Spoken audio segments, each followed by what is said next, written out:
Tipi di peccati. I peccati sono stati classificati come minore e maggiore. Nel tempo, molte definizioni sono stati dati riguardo a cosa sia esattamente un peccato grave. Una semplice classificazione è che qualsiasi peccato che l'Islam ha ordinato al governo islamico di punire è classificato come un peccato grave. Un'altra classificazione è che se un peccato è menzionato con il fuoco dell'inferno, l'ira di Allah, l'esaltato, o la maledizione di Allah, l'esaltato, allora è un peccato grave. Ad esempio, la maldicenza è un peccato grave, in quanto è maledetta nel Sacro Corano. Capitolo 104, Al-Humaza, versetto 1. Guai a ogni maldicente e calunniatore. Alcuni musulmani credono che siano stati menzionati solo 7 peccati principali in un hadith trovato in Sahih Bukhari, numero 2766. Ma non riescono a realizzare che anche se questi 7 sono peccati gravi, ciò non significa che siano solo 7. Infatti, ci sono altri hadith che menzionano altri peccati gravi come disobbedire ai genitori. Questo hadith si trova in Sahih Bukhari, numero 6273. I 7 peccati gravi dichiarati nell'hadith citato in precedenza sono politeismo, magia, uccidere un innocente, occuparsi di interessi finanziari, usurpare la ricchezza degli orfani, fuggire da un campo di battaglia e accusare una donna innocente di fornicazione. È importante notare che quando si persiste in peccati minori, questi diventano gravi agli occhi dell'Islam. I peccati gravi vengono perdonati solo con un sincero pentimento, mentre i peccati minori possono essere cancellati evitando i peccati gravi e compiendo azioni giuste. Capitolo 4, An-Nisa, versetto 31. Se evitate i peccati maggiori che vi sono proibiti, rimuoveremo da voi i peccati minori. Il pentimento sincero include il rammarico, la ricerca del perdono di Allah, dell'eccelso e di chiunque abbia subito un torto, la ferma promessa di non commettere più lo stesso peccato o uno simile e il risarcimento di eventuali diritti violati nei confronti di Allah, dell'eccelso e delle persone.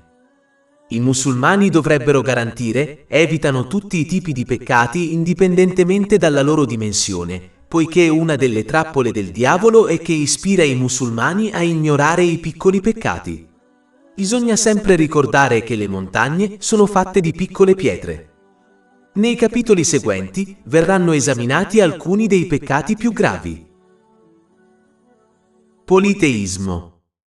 Il primo e più grande peccato principale è associare altri ad Allah, l'esaltato.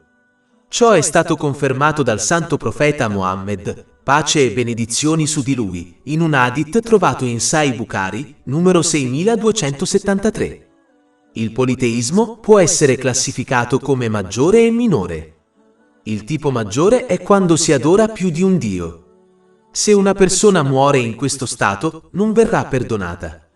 Capitolo 4, An-Nisa, versetto 48. In verità Allah non perdona l'associazione con Lui. Il tipo minore è quando si ostentano le proprie azioni. Ciò è stato confermato in molti hadith come quello trovato in Sunan Ibn Majah, numero 3989. Nel giorno del giudizio coloro che hanno compiuto azioni per compiacere altri, oltre ad Allah, l'esaltato, verrà comandato di ottenere la loro ricompensa da loro, il che non sarà possibile. Ciò è confermato in un hadith trovato in Jami' at-Tirmidhi, numero 3154. Se il diavolo non può impedire a qualcuno di compiere azioni giuste, tenterà di corrompere la sua intenzione, distruggendo così la sua ricompensa. Se non riesce a corrompere la sua intenzione in modo ovvio, tenta di corromperla attraverso modi sottili. Ciò include quando le persone ostentano sottilmente le loro azioni giuste agli altri. A volte è così sottile che la persona stessa non è pienamente consapevole di ciò che sta facendo. Poiché acquisire e agire in base alla conoscenza è un dovere per tutti, secondo un hadith trovato in Sunan Ibn Majah, numero 224, che afferma che l'ignoranza non sarà accettata da Allah, l'eccelso, nel giorno del giudizio. L'ostentazione sottile spesso avviene tramite i social media e il proprio discorso. Ad esempio, un musulmano potrebbe informare gli altri che sta digiunando, anche se nessuno glielo ha chiesto direttamente. Un altro esempio è quando si recita pubblicamente il Sacro Corano a memoria di fronte ad altri, mostrando così agli altri di averlo memorizzato.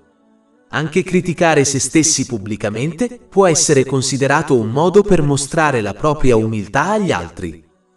Per concludere, ostentare in modo sottile distrugge la ricompensa di un musulmano e deve essere evitato per salvaguardare le sue azioni giuste. Ciò è possibile solo imparando e agendo sulla conoscenza islamica, come ad esempio come salvaguardare il proprio discorso. Magia nera. Il prossimo peccato maggiore, ampiamente praticato da certe comunità, è la stregoneria o magia nera. Il Sacro Corano ha collegato la pratica della stregoneria con l'incredulità. Capitolo 2, Al-Baqarah, versetto 102. Ma essi, cioè i due angeli, non insegnano a nessuno, a meno che non dicano: noi siamo una prova, quindi non essere incredulo praticando la magia. Alcuni commettono questo peccato credendo che sia proibito solo quando è in realtà collegato alla miscredenza. Il santo profeta Mohammed, pace e benedizioni su di lui, classificò la stregoneria come uno dei peccati distruttivi, il che significa che se uno non si pente sinceramente, potrebbe benissimo finire all'inferno. Ciò è confermato in un hadith trovato in Sahih Bukhari, numero 2766. È un peccato mortale grave, poiché chi lo pratica crede di poter cambiare il decreto di Allah, l'esaltato. Ciò significa che può rivaleggiare e sfidare l'infinito potere di Allah, l'esaltato, il che è una chiara incredulità. Pertanto, i musulmani devono evitare questo peccato mortale e grave a tutti i costi. Trascurare la preghiera. Il prossimo peccato grave è trascurare la preghiera obbligatoria. Al giorno d'oggi questo è diventato fin troppo comune. Molti rinunciano alle loro preghiere obbligatorie per motivi futili, tutti senza dubbio respinti.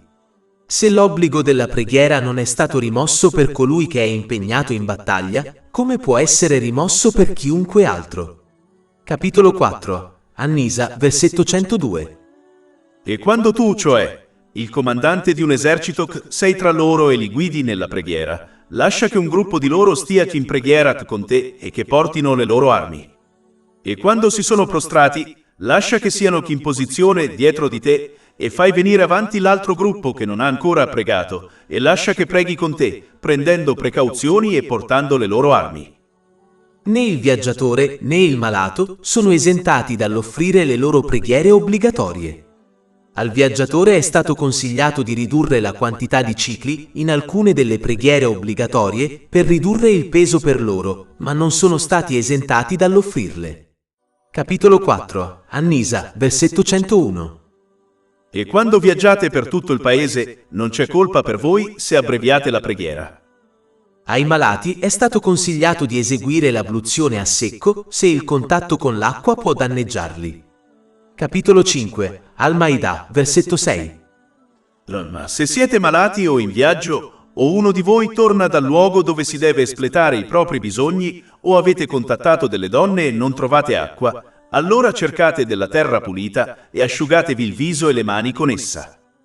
Inoltre, i malati possono eseguire la preghiera in un modo che sia più facile per loro. Ciò significa che se non riescono a stare in piedi, possono sedersi, e se non riescono a sedersi, possono sdraiarsi e offrire la preghiera. Ciò è confermato in un hadith trovato in Jami' at-Tirmidhi, numero 372. Ma ancora una volta, nessuna esenzione completa è concessa ai malati, a meno che non siano malati mentali, il che impedisce loro di comprendere l'obbligo della preghiera. L'altro problema importante è che alcuni musulmani ritardano le loro preghiere e le offrono oltre i tempi corretti. Ciò contraddice chiaramente il Sacro Corano, poiché i credenti sono stati descritti come coloro che offrono le loro preghiere obbligatorie in tempo. Capitolo 4, An-Nisa, versetto 103. In verità, la preghiera è stata decretata sui credenti, un decreto di tempi specificati. Molti credono che il seguente versetto del Sacro Corano si riferisca a coloro che ritardano inutilmente le loro preghiere obbligatorie. Questo è stato discusso in Tafsir ibn Kathir, volume 10, pagine 603-604. Capitolo 107, Al-Maun, versetti 4-5. Guai a coloro che pregano, ma che sono incuranti della loro preghiera. Qui Allah, l'Eccelso, ha chiaramente maledetto coloro che hanno adottato questo tratto malvagio. Come può uno trovare successo in questo mondo o nell'altro se è stato rimosso dalla misericordia di Allah, l'Eccelso? Tralasciare le preghiere obbligatorie è un peccato così grave che il santo profeta Muhammad, pace e benedizioni su di lui, dichiarò in un hadith trovato in Jami' at-Tirmidhi, numero 2621, che chiunque commetta questo peccato non crede nell'Islam. Inoltre, nessun'altra buona azione gioverà a un musulmano finché non saranno stabilite le sue preghiere obbligatorie. Un hadith trovato in Sahih Bukhari, numero 553, avverte chiaramente che le proprie buone azioni vengono distrutte se si salta la preghiera obbligatoria del pomeriggio. Se questo è il caso per l'abbandono di una preghiera obbligatoria, si può immaginare la punizione per l'abbandono di tutte. Osservare le preghiere obbligatorie nei loro orari corretti è stato consigliato come una delle azioni più amate da Allah, l'Esaltato, in un hadith trovato in Sahih Muslim, numero 252. Da questo si può determinare che ritardare le preghiere obbligatorie oltre il loro orario o saltarle completamente è una delle azioni più odiate da Allah, l'Esaltato. È un dovere importante per tutti gli anziani incoraggiare i bambini sotto la loro cura a offrire le preghiere obbligatorie fin da piccoli, in modo che le stabiliscano prima che diventino legalmente vincolanti per loro. Quegli adulti che ritardano e aspettano che i bambini siano più grandi hanno fallito in questo dovere estremamente importante. I bambini che sono stati incoraggiati a offrire le preghiere obbligatorie solo quando sono diventate obbligatorie per loro, molto raramente le hanno stabilite rapidamente. Nella maggior parte dei casi ci vogliono anni perché adempiano correttamente a questo importante dovere. E la colpa ricade sugli anziani della famiglia, in particolare sui genitori. Questo è il motivo per cui il santo profeta Muhammad, pace e benedizioni su di lui, ha consigliato in un hadith trovato in Sunan Abu Dawud, numero 495, che le famiglie devono incoraggiare i loro figli a offrire le preghiere obbligatorie quando compiono 7 anni. Un altro problema importante che molti musulmani affrontano è che possono offrire le preghiere obbligatorie, ma non farlo correttamente. Ad esempio, molti non completano correttamente le fasi della preghiera e invece la eseguono in fretta. Infatti, un hadith trovato in Sahih Bukhari, numero 757, avverte chiaramente che chi prega in questo modo non ha pregato affatto. Ciò significa che non sono registrati come una persona che ha offerto la propria preghiera e quindi il loro obbligo non è stato adempiuto. Un hadith trovato in Jami' at-Tirmidhi, numero 265, avverte chiaramente che la preghiera di chi non si sistema in ogni posizione della preghiera non è accettata. Il santo profeta Muhammad, pace e benedizioni su di lui, ha descritto chi non si inchina o si prostra correttamente nella preghiera come il peggior ladro. Questo è stato avvertito in un hadith trovato in Muwatta Malik, libro numero 9, hadith numero 75.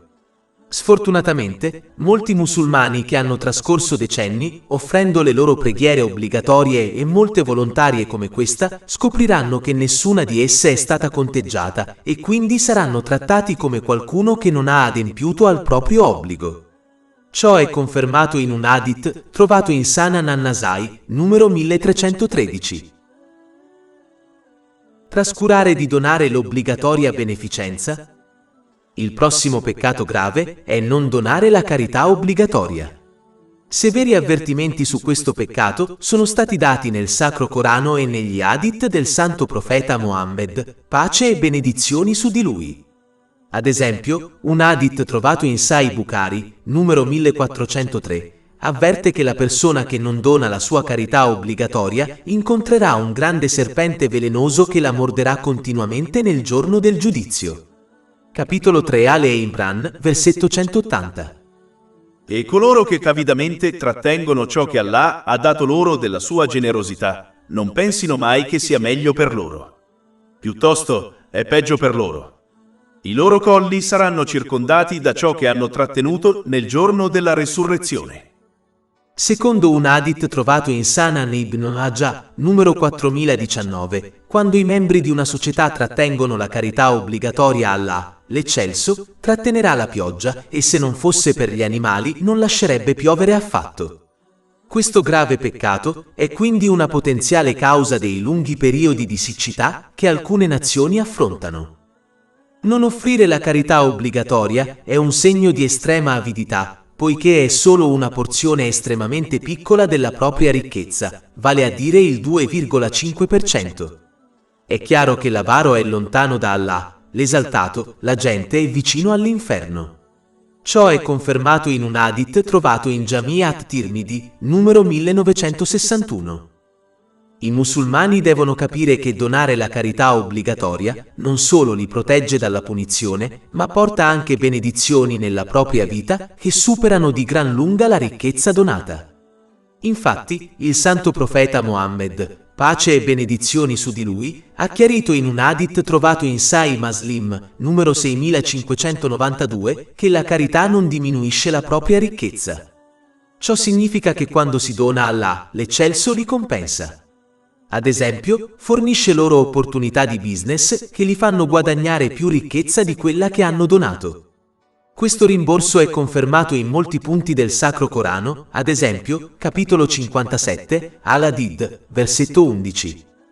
Chi è che farebbe un prestito generoso ad Allah, affinché egli lo moltiplichi per lui e abbia una ricompensa nobile? Inoltre, questo hadith potrebbe indicare che poiché la provvista di ogni persona è preregistrata, qualsiasi ricchezza destinata a essere spesa per loro non cambierà mai, indipendentemente da quanta ricchezza una persona dona. Ciò è confermato in un hadith trovato in Sahih Muslim, numero 6748. Un musulmano deve quindi evitare l'ira di Allah, l'eccelso, donando una piccolissima parte della propria ricchezza sotto forma di carità obbligatoria, sperando in una ricompensa molto più grande sia in questo mondo che nell'altro. Trascurare il digiuno obbligatorio. Il prossimo peccato grave è saltare un digiuno obbligatorio senza una ragione valida. Infatti, questo è così grave che il santo profeta Mohammed, pace e benedizioni su di lui, ha avvertito in un hadith trovato in Sunan Abu Dawud, numero 2396, che se un musulmano non completa un digiuno obbligatorio senza una ragione religiosa valida, non sarà in grado di recuperarlo completamente, anche se digiunasse ogni giorno per tutta la sua vita. Una scusa valida include essere così malati che se uno digiunasse, ciò lo farebbe stare peggio. Capitolo 2, Al-Baqarah, versetto 184. Digiunare per un numero limitato di giorni. Quindi chiunque tra voi sia malato o in viaggio, durante questi, allora un numero uguale di altri giorni devono essere recuperati. E su coloro che sono in grado di digiunare, ma con difficoltà un riscatto come sostituto del nutrimento di una persona povera ogni giorno.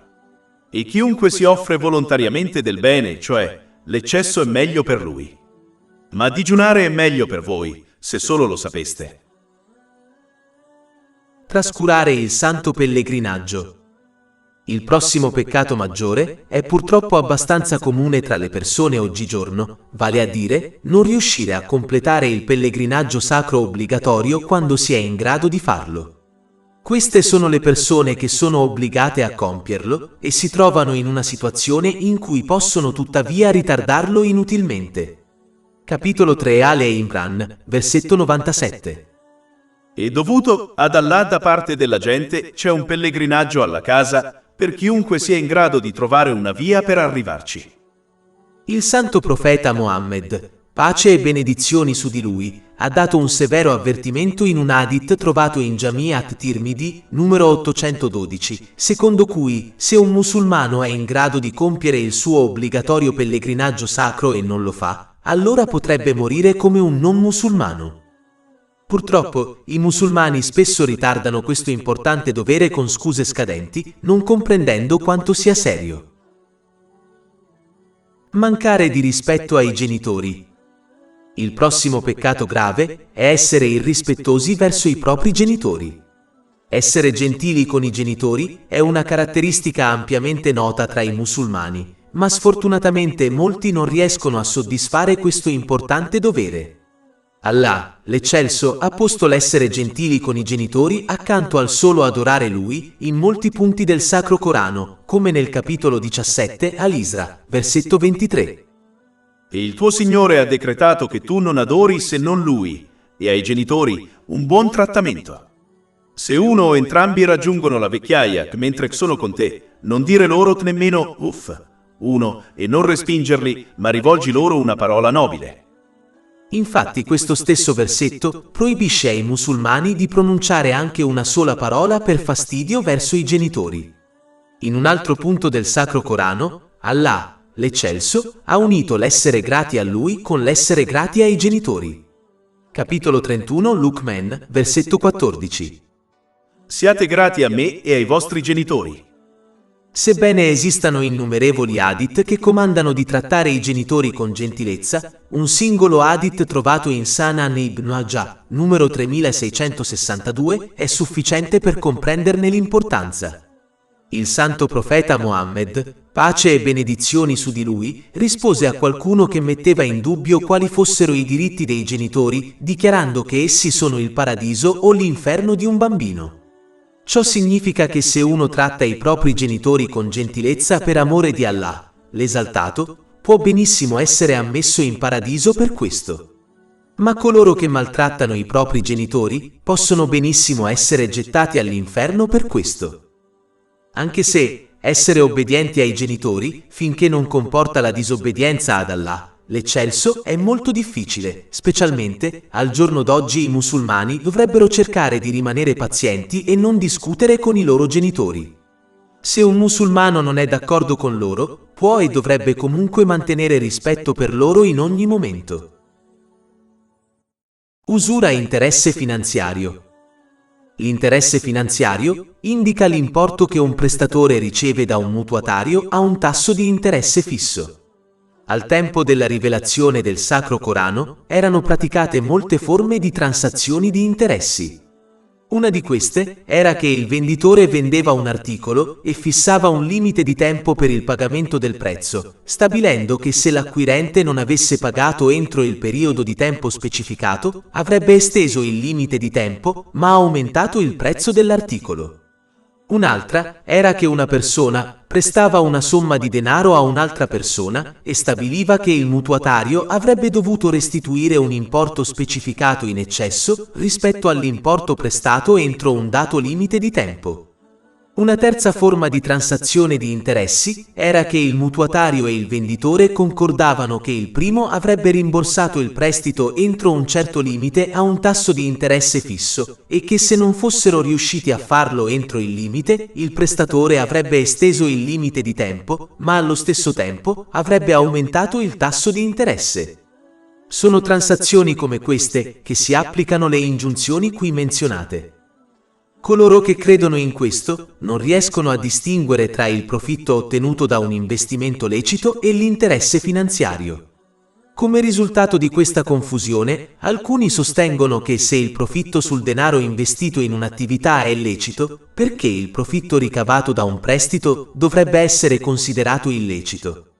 Sostengono che invece di investire la propria ricchezza, una persona la presta a qualcuno che a sua volta ne ricava un profitto. In tali circostanze, perché il mutuatario non dovrebbe pagare al prestatore una parte del profitto? Non riescono a riconoscere che nessuna iniziativa imprenditoriale è immune da rischi.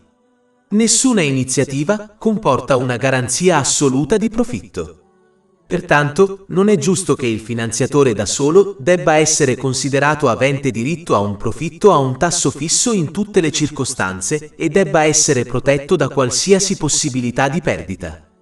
Non fa parte della giustizia che coloro che dedicano le proprie risorse non abbiano la garanzia di un profitto a un tasso fisso, mentre coloro che prestano la propria ricchezza sono completamente protetti da tutti i rischi di perdita e hanno la garanzia di un profitto a un tasso fisso. In una normale transazione legale, un acquirente trae beneficio da un articolo che acquista da un venditore. Il venditore riceve un compenso per lo sforzo e il tempo spesi per realizzare l'articolo. Nelle transazioni correlate agli interessi, d'altro canto, lo scambio di benefici non avviene equamente. La parte che riceve gli interessi riceve un importo fisso come pagamento per il prestito concesso e quindi il suo guadagno è garantito. L'altra parte può utilizzare i fondi prestati, ma non sempre può produrre un profitto. Se una persona del genere spende i fondi presi in prestito per un bisogno, non ci sarà alcun profitto. Anche se i fondi vengono investiti, si ha la possibilità di realizzare un profitto o di subire una perdita. Quindi una transazione correlata agli interessi causa una perdita da una parte e un profitto dall'altra, o un profitto assicurato e fisso da una parte e un profitto incerto dall'altra. Pertanto, il commercio legale non è uguale all'interesse finanziario. Inoltre, il peso degli interessi rende estremamente difficile per i mutuatari ripagare il prestito. Potrebbero persino dover prendere in prestito da un'altra fonte per ripagare il prestito originale e gli interessi. A causa del modo in cui funzionano gli interessi, la somma in sospeso nei loro confronti spesso rimane anche dopo aver ripagato il prestito. Questa pressione finanziaria può impedire alle persone di ottenere le necessità della vita per sé e per le loro famiglie. Questo stress può portare a molti problemi fisici e mentali. In definitiva, in questo tipo di sistema solo i ricchi diventano più ricchi, mentre i poveri diventano più poveri. Anche se gestire interessi finanziari può sembrare esteriormente che una persona guadagni ricchezza, in realtà ciò causa solo una perdita complessiva per loro. Questa perdita può assumere molte forme. Ad esempio, può portarli a perdere buoni e leciti affari commerciali che avrebbero potuto ottenere se si fossero astenuti dal gestire interessi finanziari. Allah, l'eccelso, può far sì che usino la loro ricchezza in modi che non li soddisfano. Ad esempio, possono incontrare disturbi fisici che li portano a spendere la loro preziosa ricchezza illecita, non riuscendo così a usarla in modi che li soddisfano. La perdita complessiva ha anche un aspetto spirituale. Più hanno a che fare con interessi finanziari, più la loro avidità diventa significativa. La loro avidità per le cose mondane non è mai soddisfatta, il che per definizione li rende poveri anche se possiedono molta ricchezza. Queste persone passeranno da una questione mondana all'altra durante il giorno senza riuscire a raggiungere la contentezza, poiché hanno perso la grazia che accompagna affari e ricchezza leciti. Ciò può persino spingerli a guadagnare più ricchezza illecita attraverso interessi finanziari e altri mezzi. La perdita nell'aldilà è più ovvia. Saranno lasciati a mani vuote nel giorno del giudizio, poiché nessuna buona azione che abbia le sue radici nell'illecito, come fare la carità con ricchezze illecite, è accettata da Allah, l'eccelso. Non ci vuole uno studioso per determinare dove questa persona probabilmente finirà nel giorno del giudizio. C'è una grande differenza tra le transazioni commerciali legittime e le transazioni legate agli interessi. Le prime svolgono un ruolo benefico nella società, mentre le seconde portano al suo declino. Per sua stessa natura, l'interesse genera avidità, egoismo, apatia e crudeltà verso gli altri. Porta all'adorazione della ricchezza e distrugge la compassione e l'unità con gli altri. Quindi può rovinare la società, sia dal punto di vista economico che morale. La carità, d'altro canto, è il risultato della generosità e della compassione. Grazie alla reciproca cooperazione e alla buona volontà, la società si svilupperà positivamente, il che a sua volta gioverà a tutti. È ovvio che se c'è una società in cui gli individui sono egoisti nei loro rapporti reciproci, in cui gli interessi dei ricchi sono direttamente opposti agli interessi della gente comune, quella società non poggia su fondamenta stabili. In una tale società, invece di amore e compassione, è inevitabile che crescano disprezzo e amarezza reciproci. Per concludere, quando le persone soddisfano i propri bisogni e quelli dei propri familiari e poi spendono in beneficenza la loro ricchezza in eccesso o prendono parte a iniziative imprenditoriali reciprocamente legittime, allora il commercio, l'industria e l'agricoltura in una tale società miglioreranno. Lo standard di vita all'interno della società aumenterà e la produzione sarà molto più elevata rispetto alle società in cui l'attività economica è limitata dall'interesse finanziario. Recidere i legami di parentela. Il prossimo peccato grave è recidere i legami con i parenti. Questo è un problema molto serio, le cui conseguenze purtroppo molti non conoscono. Un singolo hadith trovato in Sahih Muslim, numero 6519, ne indica la gravità. Allah, l'Eccelso, reciderà la sua connessione di misericordia da colui che recide i legami con i propri parenti per motivi mondani. Si osserva spesso, in particolare nella comunità asiatica, che per questioni mondane meschine un musulmano recide i legami con un parente anche se è stato trattato bene da lui per anni. Solo dopo la morte del parente, il musulmano mostra rammarico, anche se ormai è troppo tardi. Questa è una mentalità ignorante e deve cambiare. Come ci si può aspettare di ottenere successo in questo mondo o nell'altro se Allah, l'Eccelso, recide la sua misericordia da loro? Infatti, il santo profeta Muhammad, pace e benedizioni su di lui, avvertì chiaramente in un hadith trovato nel Sahih Bukhari, numero 5984, che chi recide i legami con i propri parenti per questioni mondane non entrerà in paradiso. Inoltre, recidere i legami di parentela è una caratteristica che Allah, l'Eccelso, ha maledetto nel Sacro Corano. Una persona che è maledetta in questo modo affronterà solo una difficoltà dopo l'altra finché non lascerà questo mondo per affrontare altre difficoltà. Capitolo 47 Muhammad, versetti 22-23. Quindi forse, se vi voltaste, causereste corruzione sulla terra e recidereste i vostri legami di relazione. Quelli che lo fanno sono quelli che Allah ha maledetto. Anche se uno è un musulmano peccatore, un parente non dovrebbe recidere i legami con lui. Invece, dovrebbe consigliargli con insistenza di abbandonare la sua disobbedienza ad Allah, l'Eccelso, e in nessun modo aiutarlo nel suo comportamento malvagio. Solo quando uno si sente minacciato dal comportamento malvagio del suo parente, dovrebbe evitarlo a tutti i costi. Capitolo 4 An-Nisa, versetto 1. E temete Allah, attraverso il quale vi interrogate a vicenda, e gli uteri. Orgoglio. Il prossimo peccato grave è l'orgoglio. In un hadith trovato nel Sahih Muslim, numero 265, il santo profeta Muhammad, pace e benedizioni su di lui, ha avvertito che una persona che possiede anche solo un atomo di orgoglio nel suo cuore non entrerà in paradiso. Ha chiarito che l'orgoglio è quando una persona rifiuta la verità e guarda dall'alto in basso gli altri. Nessuna quantità di buone azioni gioverà a qualcuno che possiede orgoglio. Ciò è abbastanza ovvio quando si osserva il diavolo e come i suoi innumerevoli anni di adorazione non gli abbiano giovato quando è diventato orgoglioso. Infatti, il seguente versetto collega chiaramente l'orgoglio con l'incredulità. Quindi un musulmano deve evitare questa caratteristica malvagia a tutti i costi. Capitolo 2 Al-Baqarah, versetto 34.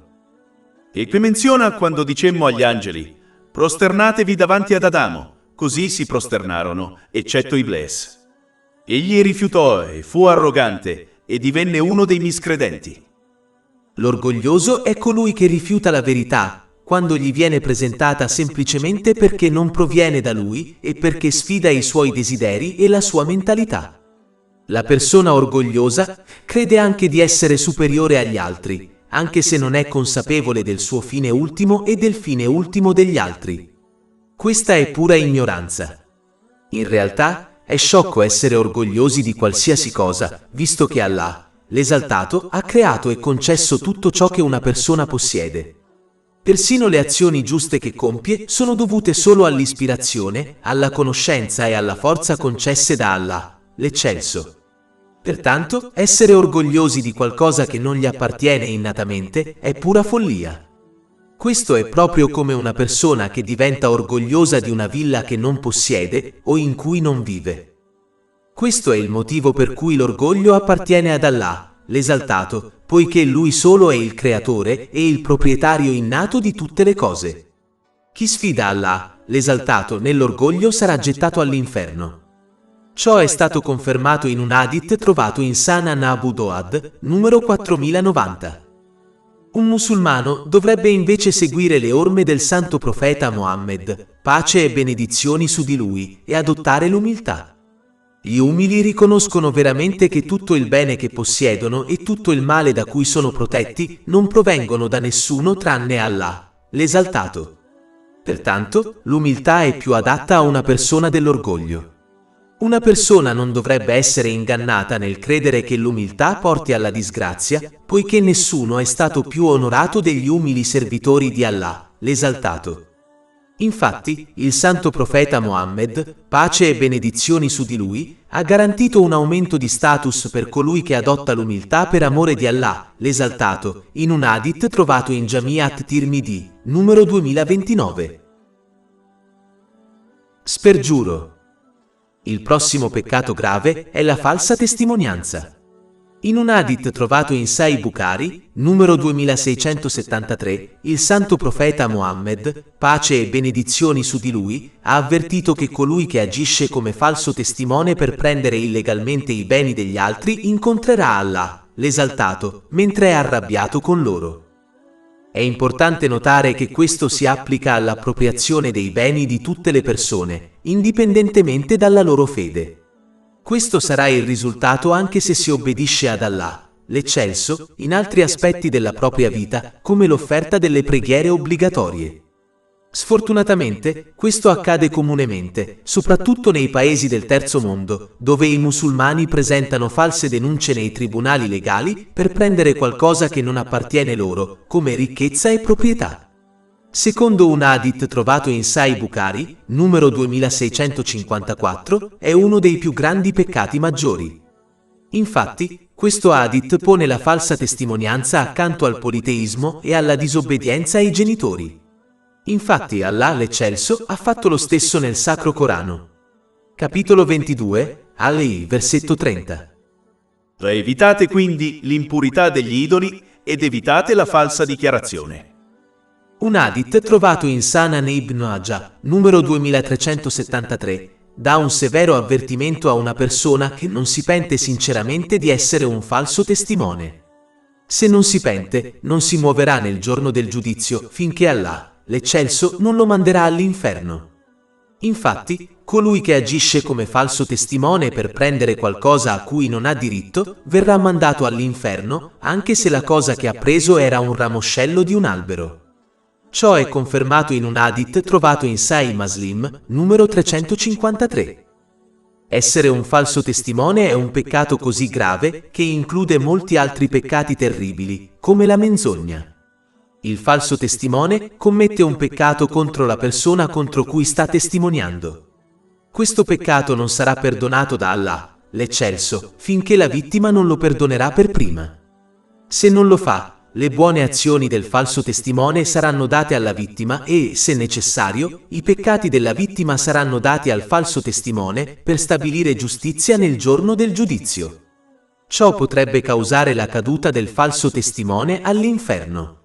Ciò è stato confermato in un hadith trovato in Sahih Muslim, numero 6579.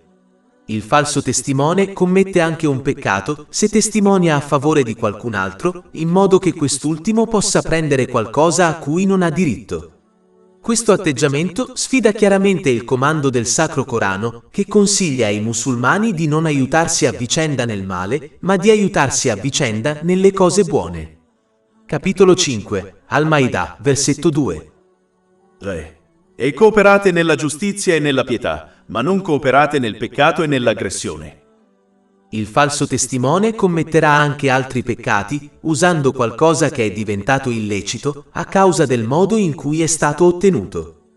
Ad esempio, se una persona ha ottenuto ricchezza in questo modo e poi l'ha data in beneficenza, ciò sarebbe stato respinto e registrato come un peccato, poiché Allah, l'Eccelso, accetta solo ciò che è lecito.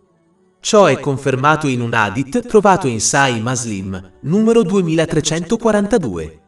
Infatti, qualsiasi cosa facciano con la ricchezza sarà priva di grazia e un peccato, poiché è stata ottenuta illecitamente.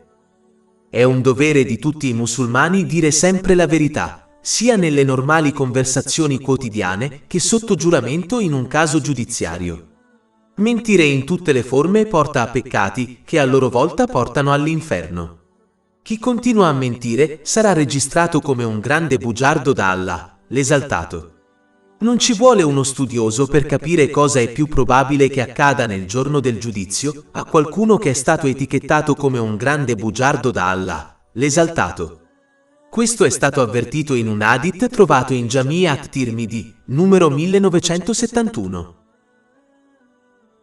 Alcol. Il prossimo peccato grave è bere alcolici.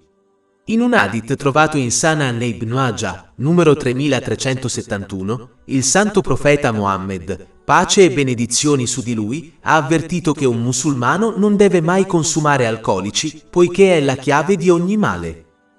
Sfortunatamente, questo peccato maggiore è aumentato tra i musulmani nel corso del tempo. Questa è la chiave di ogni male, poiché dà origine ad altri peccati. Ciò è abbastanza ovvio, poiché un ubriaco perde il controllo della propria lingua e delle azioni fisiche. Basta guardare le notizie per osservare quanti crimini vengono commessi a causa del consumo di alcol. Anche coloro che bevono moderatamente causano solo danni al proprio corpo, cosa che la scienza ha dimostrato. Le malattie fisiche e mentali associate all'alcol sono numerose e causano un pesante fardello al Servizio Sanitario Nazionale e ai contribuenti. È la chiave di ogni male poiché influisce negativamente su tutti e tre gli aspetti di una persona, vale a dire il suo corpo, la sua mente e la sua anima.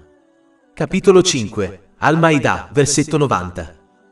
O voi che credete, in verità le bevande alcoliche, il gioco d'azzardo, i sacrifici sugli altari di pietra e le frecce divinatorie non sono altro che impurità provenienti dall'opera di Satana. Evitatele, affinché possiate avere successo. Il fatto che in questo versetto il consumo di alcolici sia stato accostato a cose associate al politeismo sottolinea quanto sia importante evitarlo. È un peccato così grave che il santo profeta Mohammed, pace e benedizioni su di lui, avvertì in un hadith trovato in Sunan Ibn Majah, numero 3376, che chi beve alcolici regolarmente non entrerà in paradiso. Diffondere il saluto islamico di pace è la chiave per ottenere il paradiso, secondo un hadith trovato in Sunan Ibn Majah, numero 68. Tuttavia, un hadith trovato in Adab al-Mufrad, numero 1017 dell'Imam Bukhari, consiglia ai musulmani di non salutare qualcuno che beve regolarmente alcolici. L'alcol è un peccato grave e unico, in quanto è stato maledetto da 10 angolazioni diverse in un singolo hadith trovato in Sunan Ibn Majah, numero 3380. Questo include l'alcol stesso, colui che lo produce, colui per cui è prodotto, colui che lo vende, colui che lo acquista, colui che lo trasporta, colui a cui è portato, colui che usa la ricchezza ottenuta vendendolo, colui che lo beve e colui che lo versa. Colui che ha a che fare con qualcosa che è stato maledetto in questo modo non otterrà vero successo a meno che non si penta sinceramente. Gioco d'azzardo. Il prossimo peccato grave è il gioco d'azzardo. Il fatto che il gioco d'azzardo sia stato messo accanto a cose che sono associate al politeismo, nel seguente versetto, evidenzia quanto sia importante evitarlo. Capitolo 5, Al-Maidah, versetto 90. O voi che credete, in verità le bevande alcoliche, il gioco d'azzardo, i sacrifici sugli altari di pietra e le frecce divinatorie non sono altro che impurità provenienti dall'opera di Satana. Evitatele, affinché possiate avere successo. Il santo profeta Mohammed, pace e benedizioni su di lui, ha consigliato in un hadith trovato nell'Imam Bukhari, Adab al-Mufrad, numero 1262, che un musulmano dovrebbe fare beneficenza come compensazione per aver detto a un altro che dovrebbe fare una scommessa. Se parlare di piazzare una scommessa ha una penalità, si può immaginare la serietà del gioco d'azzardo. Il gioco d'azzardo non solo distrugge una persona, ma anche tutti coloro che sono associati a essa, come la sua famiglia. È associato a molti altri peccati e condizioni, come l'alcolismo e la depressione. Una persona potrebbe vincere una certa ricchezza giocando d'azzardo, ma alla lunga sarà solo un perdente. Oppressione. Il prossimo peccato maggiore è l'ingiustizia e l'oppressione. In un hadith trovato in Sahih Bukhari, numero 2447, il santo profeta Mohammed, pace e benedizioni su di lui, ha avvertito che l'oppressione diventerà un'oscurità nel giorno del giudizio. È fondamentale evitarlo, perché coloro che si ritrovano immersi nell'oscurità difficilmente troveranno la strada per il paradiso.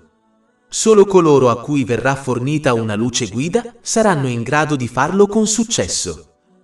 L'oppressione può assumere molte forme. Il primo tipo è quando non si riesce a soddisfare i comandi di Allah, l'Eccelso, e ci si astiene dai suoi divieti. Anche se questo non ha alcun effetto sullo stato infinito di Allah, l'Eccelso causerà alla persona di essere sommersa nell'oscurità in entrambi i mondi. Secondo un hadith trovato in Sunan Ibn Majah, numero 4244, ogni volta che una persona commette un peccato, una macchia nera viene incisa sul suo cuore spirituale. Più peccano, più il loro cuore sarà circondato dall'oscurità. Ciò impedirà loro di accettare e seguire la vera guida in questo mondo, il che alla fine porterà all'oscurità nel mondo successivo. Capitolo 83, Al-Mutaffifin, versetto 14. No! Piuttosto, la macchia ha coperto i loro cuori di ciò che stavano guadagnando. Il tipo successivo di oppressione è quando uno opprime se stesso, non adempiendo alla fiducia che gli è stata concessa da Allah, l'Eccelso, nella forma del suo corpo e delle altre benedizioni mondane che possiede, la più grande delle quali è la propria fede. Questa deve essere protetta e rafforzata attraverso l'acquisizione e l'azione sulla conoscenza islamica. Le altre benedizioni che uno possiede devono essere usate in modi graditi ad Allah, l'Eccelso. L'ultimo tipo di oppressione è quando si maltrattano gli altri. Allah, l'Eccelso, non perdonerà questi peccati finché la vittima dell'oppressore non li perdonerà per prima. Poiché le persone non sono così misericordiose, è improbabile che ciò accada. Quindi la giustizia sarà stabilita nel giorno del giudizio, dove le azioni giuste dell'oppressore saranno date alla sua vittima e, se necessario, i peccati della vittima saranno dati all'oppressore. Ciò potrebbe portare l'oppressore a essere gettato all'inferno. Questo è stato avvertito in un hadith trovato in Sahih Muslim, numero 6579. Si dovrebbe quindi trattare gli altri come si desidera essere trattati dalle persone. Un musulmano dovrebbe evitare tutte le forme di oppressione se desidera una luce guida in questo mondo e nell'altro. Usare cose illegali. Il prossimo peccato grave è l'utilizzo dell'illegale. Questo è quando qualcuno utilizza qualcosa che è illegale. Include l'utilizzo di ricchezza illegale, l'utilizzo di oggetti che sono illegali e il consumo di cibi illegali. È importante notare che le cose specifiche che sono state etichettate come illegali dall'Islam, come l'alcol, non sono le uniche cose che sono illegali. Infatti, anche le cose legali possono diventare illegali se sono state ottenute tramite cose illegali. Ad esempio, un cibo legale può diventare illegale se viene acquistato con ricchezza illegale. Pertanto, è importante per i musulmani assicurarsi di avere a che fare solo con cose legali, poiché basta un solo elemento dell'illegale per rovinare qualcuno. Infatti, il santo profeta Mohammed, pace e benedizioni su di lui, una volta avvertì in un hadith trovato in Sahih Muslim, numero 2346, che colui che utilizza l'illegale vedrà tutte le sue suppliche respinte. Se le sue suppliche vengono respinte da Allah, l'esaltato, ci si può aspettare che una qualsiasi delle sue buone azioni venga accettata. Questo in effetti è stato risposto in un altro hadith trovato in Sahih Bukhari, numero 1410.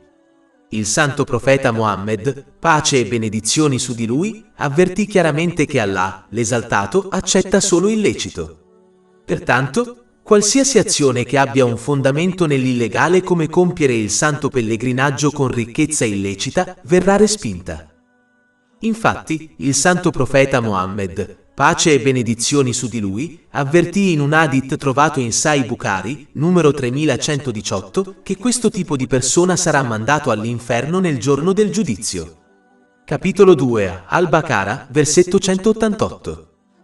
E non consumate ingiustamente le ricchezze gli uni degli altri, né le date in corruzione ai governanti, affinché essi possano aiutarvi a consumare una parte delle ricchezze del popolo nel peccato, mentre sapete che è illecito. Dire bugie.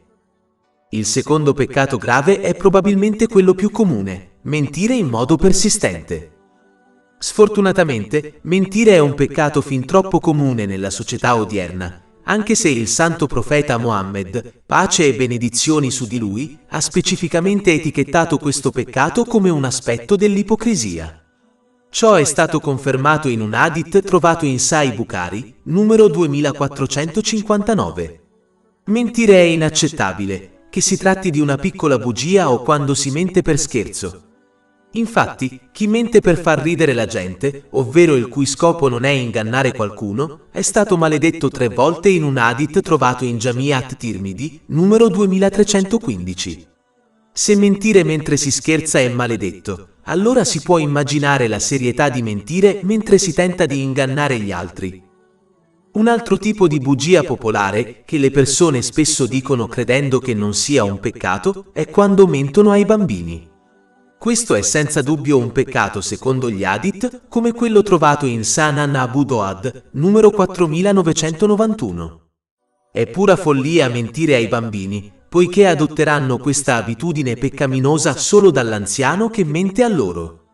Comportarsi in questo modo mostra ai bambini che mentire è accettabile quando non è secondo gli insegnamenti dell'Islam. Tutti i musulmani desiderano la compagnia degli angeli, ma quando una persona mente viene privata della loro compagnia. Infatti, il fetore che viene omesso dalla bocca del bugiardo fa sì che gli angeli si allontanino di 1 miglio da loro. Ciò è confermato in un hadith trovato in Jami' at-Tirmidhi, numero 1972. Solo in casi molto rari ed estremi la menzogna è accettabile, ad esempio, mentire per proteggere la vita di una persona innocente. Pertanto, i musulmani devono evitare tutte le forme di menzogna, indipendentemente da chi stiano conversando. Corruzione. Il prossimo peccato grave è la corruzione. In un hadith trovato in Jami' at-Tirmidhi, numero 1337, il santo profeta Mohammed, pace e benedizioni su di lui, ha avvertito che sia chi offre tangenti sia chi le accetta sono entrambi maledetti. Una maledizione comporta la rimozione della misericordia di Allah, l'Eccelso. Quando ciò avviene, il vero successo duraturo sia nelle questioni mondane che in quelle religiose non è possibile. Qualunque successo mondano si ottenga, come la ricchezza tramite una tangente, diventerà una fonte di grande difficoltà e punizione in entrambi i mondi, a meno che non ci si penta sinceramente. Inoltre, senza la misericordia di Allah, l'Eccelso, non è possibile adempiere correttamente i 3 aspetti della fede, vale a dire, adempiere ai comandamenti di Allah, l'Eccelso, astenersi dai suoi divieti e affrontare il destino con pazienza. Sfortunatamente, al giorno d'oggi, il peccato principale della corruzione è diventato molto comune in tutte le parti del mondo. L'unica differenza è che nei paesi del terzo mondo viene fatto apertamente e nei paesi più sviluppati in segreto. Nella maggior parte dei casi, la corruzione comporta che una persona offra regali a persone influenti, come un giudice, per ottenere qualcosa che non è loro. L'unica volta in cui una tangente non verrà registrata come peccato è quando si è costretti a offrire una tangente per recuperare la propria proprietà. La maledizione in questo caso è su chi accetta la tangente. È importante notare che se i musulmani nel loro insieme desiderano eliminare la corruzione e altre pratiche corrotte, allora devono evitarle loro stessi. Solo quando questo atteggiamento corretto viene adottato a livello individuale, influenzerà coloro che si trovano in posizioni di influenza sociale e politica. Il motivo per cui queste persone agiscono in questo modo è perché osservano la società nel suo insieme agire su pratiche corrotte. Ma se la società a livello individuale rifiutasse queste pratiche, nessuna persona in una posizione di influenza sociale o politica oserebbe agire in questo modo, poiché sa che le persone non lo tollererebbero. Mettersi in mostra. Il prossimo peccato grave è ostentare le proprie azioni giuste alle persone. In un hadith trovato in Jami' at-Tirmidhi, numero 3154, il santo profeta Muhammad, pace e benedizioni su di lui, ha avvertito che coloro che compiono azioni per il bene delle persone, come ostentare, invece di farle per il piacere di Allah, l'esaltato, riceveranno la loro ricompensa nel giorno del giudizio dalle persone per cui hanno agito, cosa che in realtà non è possibile fare. È importante capire che il fondamento di tutte le azioni, e persino dell'Islam stesso, è l'intenzione di una persona. È proprio la cosa su cui Allah, l'Eccelso, giudica le persone, secondo un hadith trovato in Sahih Bukhari, numero 1. Un musulmano dovrebbe assicurarsi di compiere tutte le azioni religiose e utili del mondo per amore di Allah, l'Eccelso, in modo da ottenere una ricompensa da Lui in entrambi i mondi. Un segno di questa mentalità corretta è che questa persona non si aspetta né desidera che le persone apprezzino o mostrino gratitudine nei suoi confronti per le azioni che compie. Se uno desidera questo, allora indica la sua intenzione errata. Inoltre, agire con la giusta intenzione previene tristezza e amarezza, poiché chi agisce per il bene delle persone alla fine incontrerà persone ingrate. Ciò porterà la persona a infuriarsi e ad amareggiarsi, poiché sentirà di aver sprecato i propri sforzi e il proprio tempo. Sfortunatamente, questo si vede spesso nei genitori e nei parenti, poiché spesso adempiono ai propri doveri verso i propri figli e parenti per il loro bene, anziché per il piacere di Allah, l'esaltato. Ma chi agisce per il bene di Allah, l'esaltato, adempirà a tutti i propri doveri verso gli altri come i propri figli, e non diventerà mai amareggiato o infuriato quando non riuscirà a mostrare gratitudine nei loro confronti.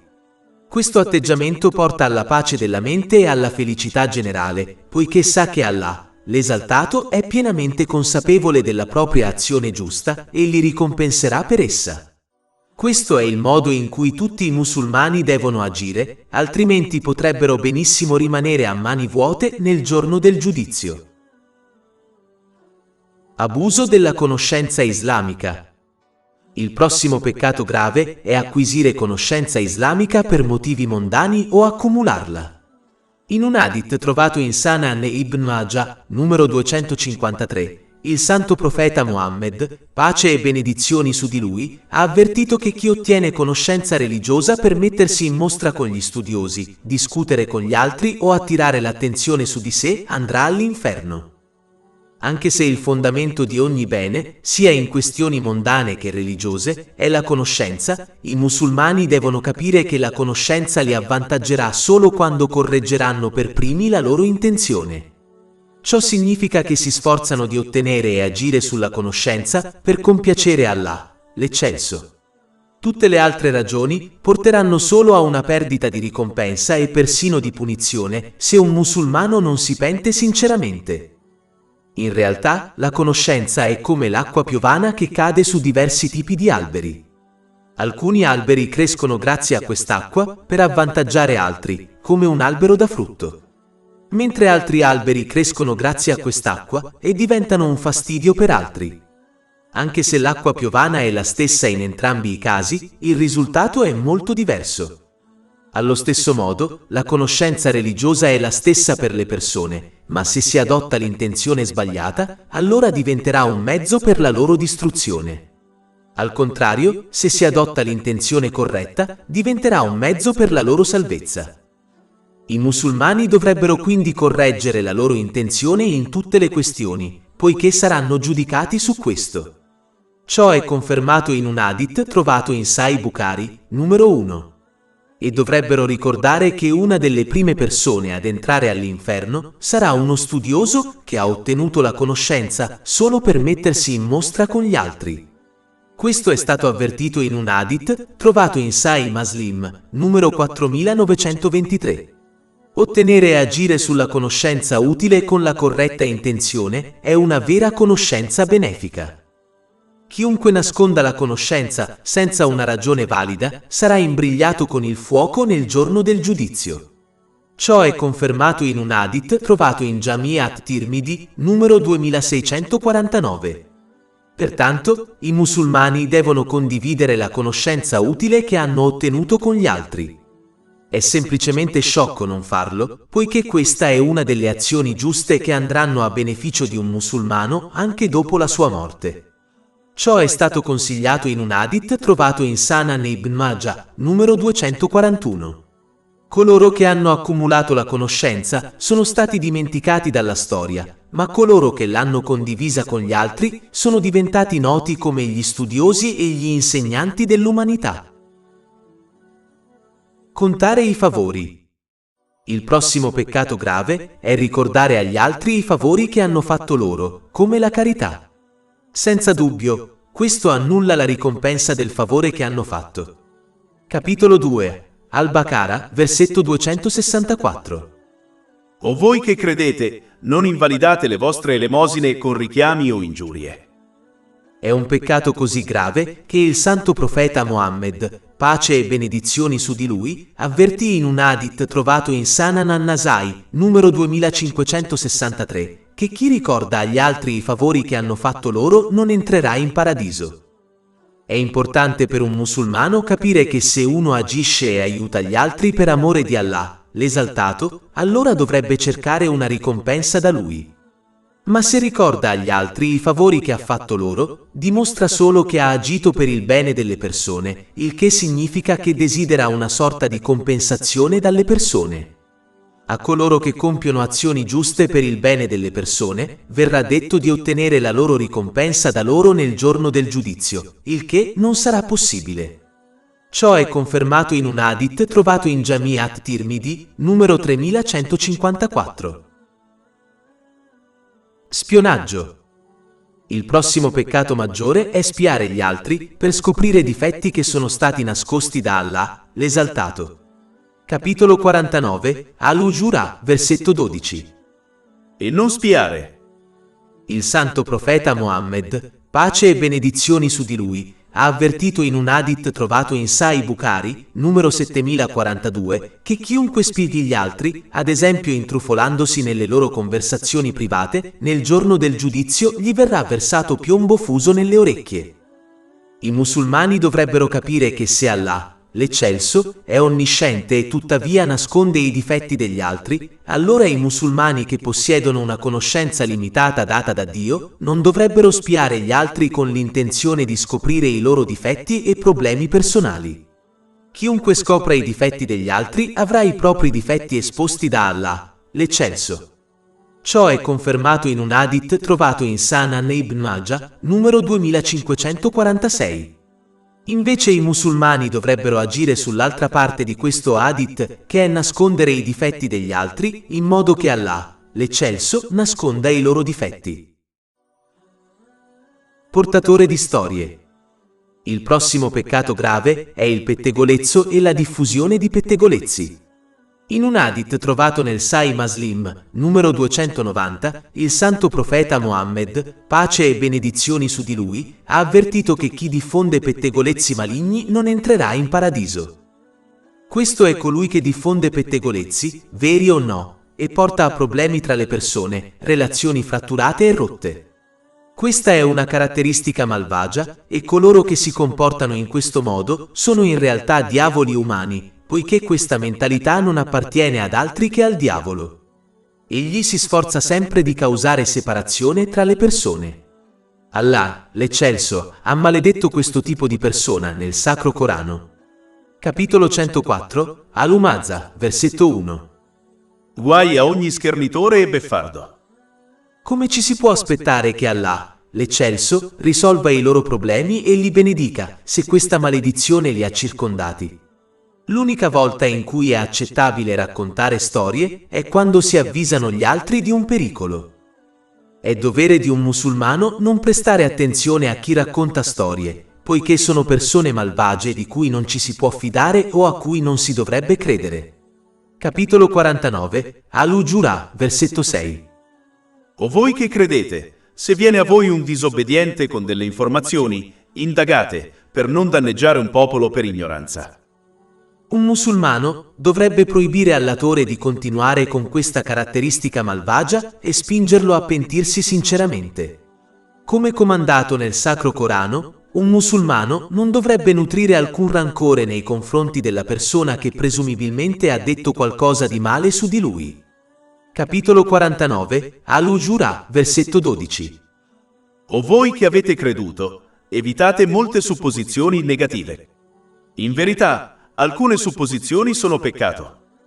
Questo stesso versetto insegna ai musulmani a non cercare di provare o confutare il portatore di dicerie spiando gli altri.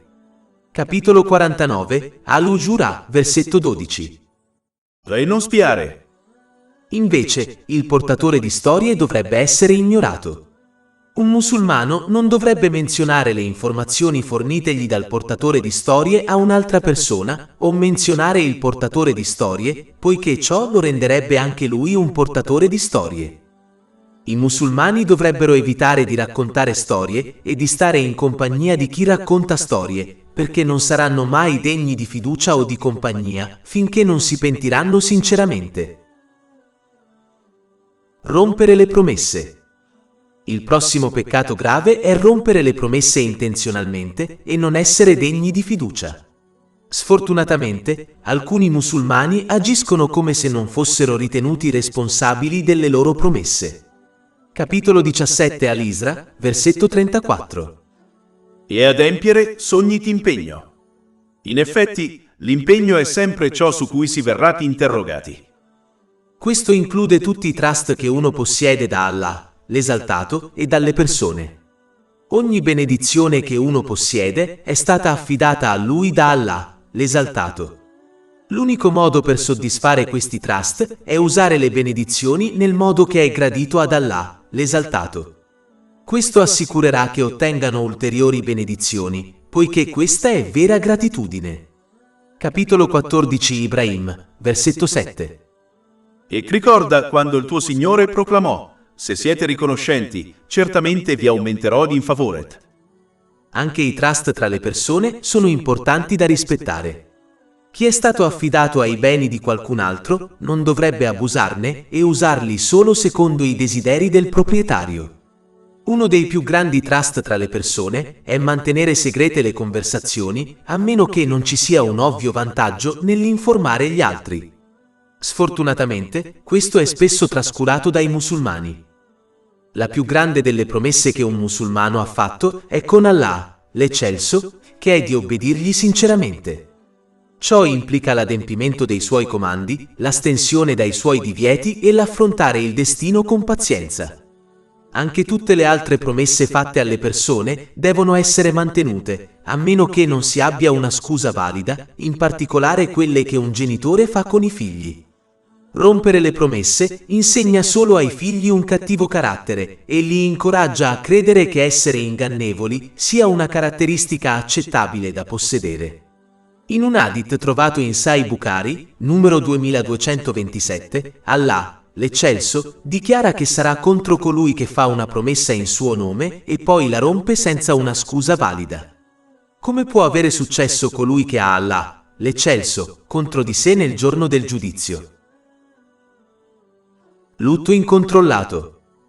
Un altro peccato grave è quando ci si lamenta forte, ci si strappa i vestiti e si fanno cose simili nei momenti difficili, come la morte di una persona cara.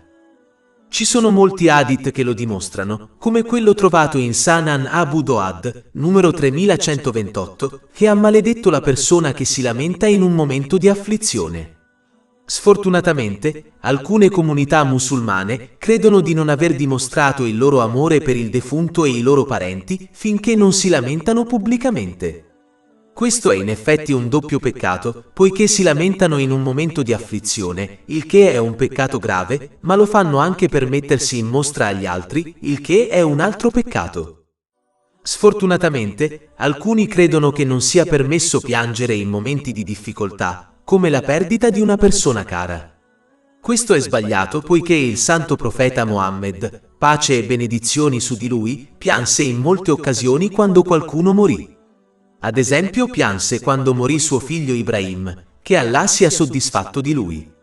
Ciò è confermato in un hadith trovato in Sunan Abu Dawud, N. 3126. In effetti, piangere per la morte di qualcuno è un segno di misericordia che Allah, l'Esaltato, ha posto nei cuori dei suoi servi. E solo coloro che mostrano misericordia verso gli altri riceveranno misericordia da Allah, l'Esaltato. Questo è stato consigliato in un hadith trovato in Sahih Bukhari, numero 1284. Questo stesso hadith menziona chiaramente che il santo profeta Mohammed, pace e benedizioni su di lui, pianse per il suo nipote che era morto. Un hadith trovato nel Sahih Muslim, numero 2137, consiglia che una persona non sarà punita per aver pianto per la morte di qualcuno o per il dolore che prova nel suo cuore. Ma potrebbe benissimo affrontare una punizione se pronuncia parole che mostrano la sua impazienza per la scelta di Allah, l'Eccelso. È chiaro che provare dolore nel cuore o versare lacrime non è proibito nell'Islam. Le cose proibite sono il lamento, mostrare la propria impazienza attraverso parole o azioni, come strapparsi i vestiti o radersi la testa per il dolore. Sono severi avvertimenti contro coloro che agiscono in questo modo. Pertanto, si dovrebbero evitare queste azioni a tutti i costi. Non solo una persona può affrontare una punizione per aver agito in questo modo, ma se il defunto desiderava e ordinava ad altri di agire in questo modo quando sono morti, anche loro saranno ritenuti responsabili. Ma se il defunto non desiderava questo, allora è libero da qualsiasi responsabilità. Ciò è confermato in un hadith trovato in Jami' Tirmidhi, numero 1006. È di buon senso capire che Allah, l'Eccelso, non punirebbe qualcuno a causa delle azioni di un altro quando il primo non gli ha consigliato di agire in quel modo. Capitolo 35 Fatir, versetto 18. E nessun portatore di fardelli porterà il fardello di un altro. Danneggiare i vicini. Il prossimo peccato grave è danneggiare ingiustamente il prossimo. In un hadith trovato in Sahih Bukhari, numero 6014, il santo profeta Mohammed, pace e benedizioni su di lui, consigliò che era incoraggiato a trattare i vicini gentilmente a tal punto che pensava che un vicino sarebbe diventato un erede di ogni musulmano. Sfortunatamente, questo dovere viene spesso trascurato, anche se trattare gentilmente i propri vicini è un aspetto importante dell'Islam.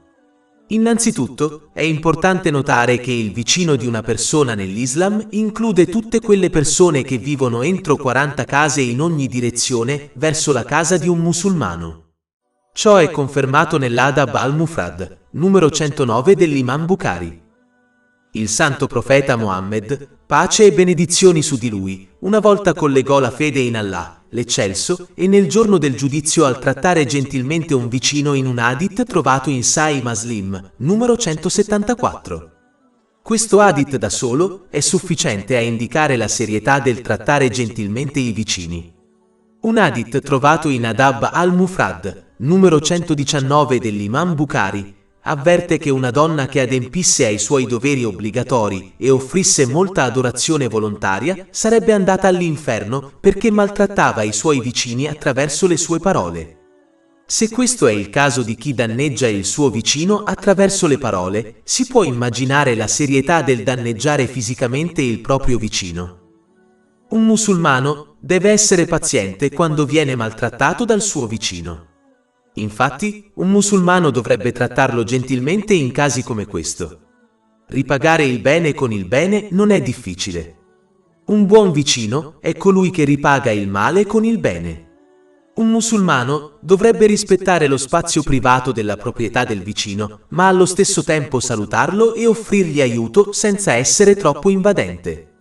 Dovrebbe essere supportato da qualsiasi mezzo a disposizione di una persona, come il supporto finanziario o emotivo. Un musulmano dovrebbe sempre nascondere i difetti dei propri vicini. Chi nasconde i difetti degli altri avrà i propri difetti nascosti da Allah, l'Esaltato. E chi espone i difetti degli altri, Allah, l'Esaltato, esporrà i loro difetti e li disonorerà pubblicamente. Ciò è confermato in un hadith trovato in Sunan Abu Dawud, numero 4880. perdere la speranza in Allah, l'Esaltato.